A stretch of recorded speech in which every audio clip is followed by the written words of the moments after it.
Good morning everyone. In the last video I explained the derivation of section formula. So what you got the formula? A point P on a straight line which divides the line segment AB internally in the ratio of m1 is to m2. That point coordinates are m1 x2 plus m2 x1 divided by m1 plus m2, comma m1 y2 plus m2 y1 whole divided by m1 plus m2. So this is the point of division of a line segment. This is called as section formula. And along with the section formula, you are going to learn now two more special cases.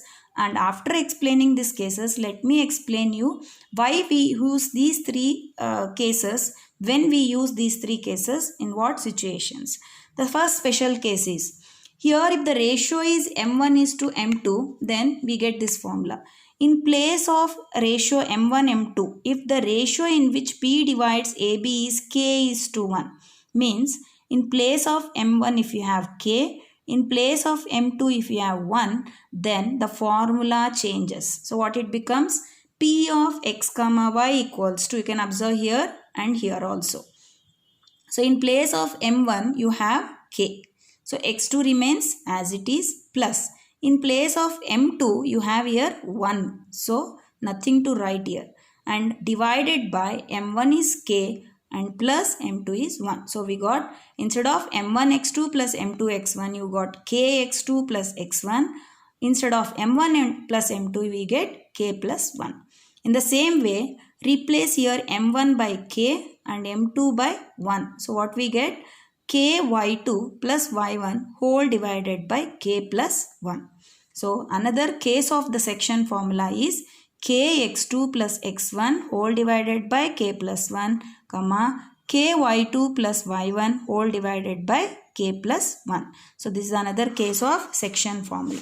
And the last case of section formula is, suppose if the division is equal. How? If the division point P divides AB internally in the same ratio, means if m1 and m2 is same ratio, means exactly P is at the middle of A and B, this case we call as midpoint formula. So how we get midpoint formula? From the same previous section formula. Midpoint formula means what? m1 and m2 should be equal. So when m1 and m2 is equal, what happens? Here you can see the midpoint of a line segment, divide the line segment in the ratio 1 is to 1. Means when in place of m1 and m2, if you put 1 is to 1, so what happens? m1 is also 1, m2 is also 1. And down m1 plus m2 can be written as 1 plus 1. Here also in place of m1, 1 into y2 plus m2 also 1 into y1 whole divided by 1 plus 1.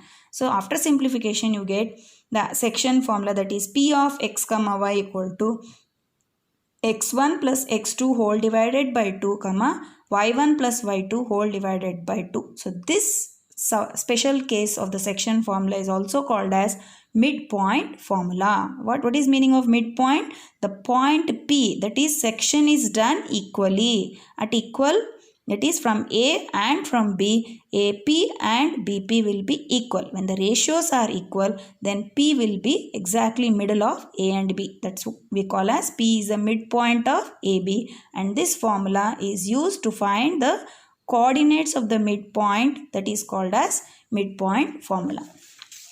Now you have three cases. So you may ask why we have three cases. One is midpoint formula is, all of you understood why we use midpoint formula when P is midpoint of the 2 points A and B.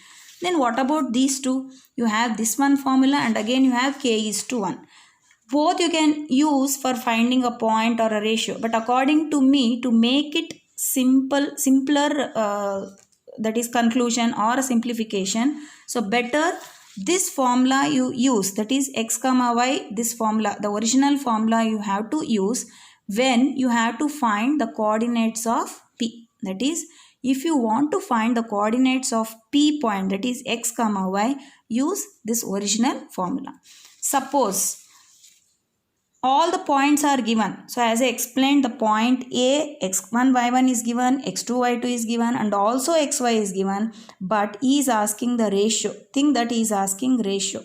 whenever we want to find the ratio, so better you use this formula. So why we have to use this case?